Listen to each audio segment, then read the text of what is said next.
Assalamualaikum warahmatullahi wabarakatuh. Sampurasun barudak kelas genep kumaha kabarna daramang sadayana. Nah nya ayeuna ngeunaan globalisasi.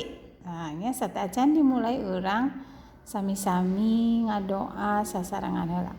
Bismillahirrahmanirrahim. Alhamdulillahirabbil alamin. Ar-Rahmanir-Rahim. Maliki yaumiddin. Iyyaka na'budu wa iyyaka nasta'in. Ihdinas siratal mustaqim. Siratal ladzina an'amta 'alaihim ghairil maghdubi 'alaihim waladdallin. Amin. Bismillahirrahmanirrahim. Raditu billahi rabba wa bil islami dina wa bi Muhammadin nabiyya wa rasula. Rabbi zidni ilma warzuqni fahma birahmatika ya arhamar rahimin. Nah, ya. Baru udah kelas genap, kedah semangat diajarna ya. Nah, ya. Sok sanaos misalkan secara daring diajarna kedah semangat bahwa bahasa Sunda, bahasa Arab atanapi materi-materi anu sanes. Tah, ayeuna ngeunaan globalisasi. Ya. Nah, panginten ayeuna tos karandapan nya rehna zaman ayeuna teh benten sapertos zaman kapungkur. Nah nya zaman kapungkur mah misalkeun boh dina kendaraan, boh dina alat komunikasi. Nah benten sareng zaman ayeuna. Zaman kapungkur mah misalkan alat komunikasi teh ngan cekap kang ngangge surat weh nya bade nyampaikeun sesuatu teh nah nya kapapada manusia teh ngancekap ku serat. Teras kadieu-kadienakeun nah tahun 80 misalkan tahun 80 hiji aya misalkan naon namina teh HP geus teu sapertos ayeuna nya. Ayeuna mah HP-na ge cara ranggih. Nah kapungkur mah HP-na teh HP zaman cinit-nit teh geuning nya anu Nokia anu eta anu jadul istilah nama. Tah, berarti tahun demi tahun ya ayeuna tos nincak karena zaman globalisasi. Zaman globalisasi anu serba sadayanana teh ku digital. Sadayanana teh ku misalkeun naon ku ka ieu naon namanya teh kasayan teknologi nya gitu. Sok ari zaman kapungkur aya teh nu namina internet teu aya nya. Aya teh zaman kapungkur misalkeun WA atanapi naon gitu teu aya. Komo zamanna misalkeun apa Bu Usi nya apa Bu Usi zamanna Walanda mah komo deui eta mah nya zaman Walanda mah. Tah ayeuna kumaha sih upami misalkan ayeuna tos nincak ku ka zaman globalisasi anu ieu teh urang ngagunakeun globalisasi teh kedah kumaha. Nah nya kedah digunakeun anu salares-salaresna. Nah nya kitu. Boh dina misalkeun naon teh kadaharan oge ayeuna mah lebih naon namanya teh lebih seueur macemna nya. Sok zaman kapungkur atau tapi zaman kapungkur mah aya tuh namina pusi mah terang zaman kapungkur ke aya misalkan pizza naonnya tah ayeuna mah geuningannya katuangeun oge apanan seueur. Nah nya tah di mana sanes di negara Indonesia unggul nya anu karandapan globalisasi teh di negara-negara anu sanes oge karandapan globalisasi. Nah nya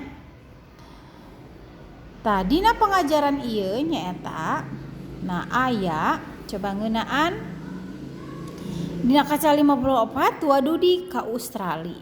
Tah ari dina zaman kapungkur mah ka Australia eta nepi ka Mekah cobi nya teu aya naon namina teh teu aya pesawat ya zaman Rasulullah oge jalan kaki apanan naik onta salami berbulan-bulan.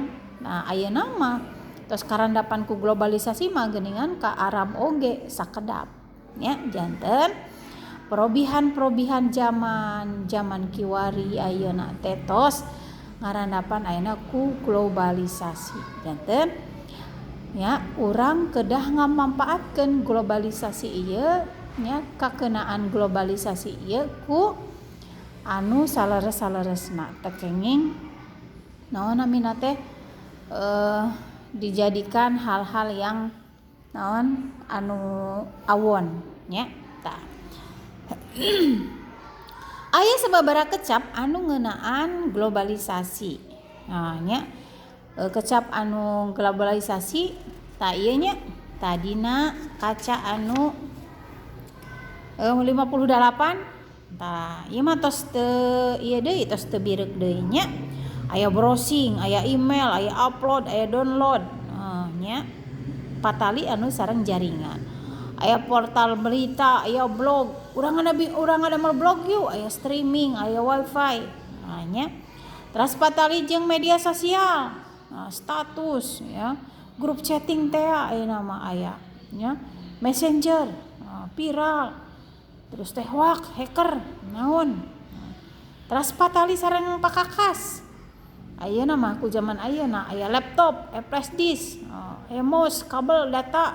Nah nya eta. Tah ieu nyata di pangajaran anu kaopat ngeunaan globalisasi. Tah ayeuna Bu si hoyong naon namina teh dibagi janten 2 kelompok. Kelompok pameuget sareng kelompok istri. Nya. Nya eta coba milarian cobanya naon teh namina teh patalina nanya zaman kapungkur sareng zaman ayeuna.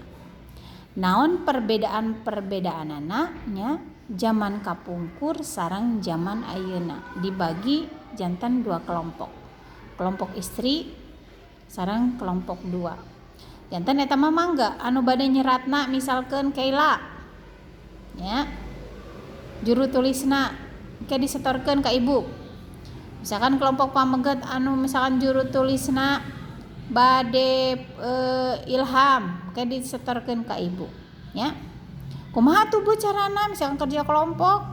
Kan kita per kelompok. Tiasa pan ayeuna mah globalisasi teh nya eta chat atau ngagunakeun WA ta eta nya. Janten ibu hoyong kumaha sih perbedaanana ya dina zaman kapungkur sareng zaman ayeuna. Boh tina pakakasna ari zaman kapungkur laptop aya teu pakakas nya. Boh dina jaringan internetna atanapi misalkan media sosialna. Naon hal-hal anu berkaitan sareng zaman kapungkur. Misalkan zaman kapungkur mah kendaraan oge hapunten ya. Kendaraan ge misalkan aya bemo. Tah aya gambarna bemo misalkan ya. Terus zaman ayeuna mah misalkan ya bus oge aya anu 2 tingkat misalkan ya. Aya gambarna bus 2 tingkat. Tah kitu nya. Janten milarian perbedaan anu patula patali sareng globalisasi. Perbedaan zaman kapungkur sareng zaman ayeuna. Disarengan ku gambarna nya. Ta eta. Hapunten anu kasuhun pangajaran anu kaopat ayeuna ngeunaan globalisasi. Nah nya. BDR, belajar dari rumah, tetap ceria dan semangat. Assalamualaikum warahmatullahi wabarakatuh.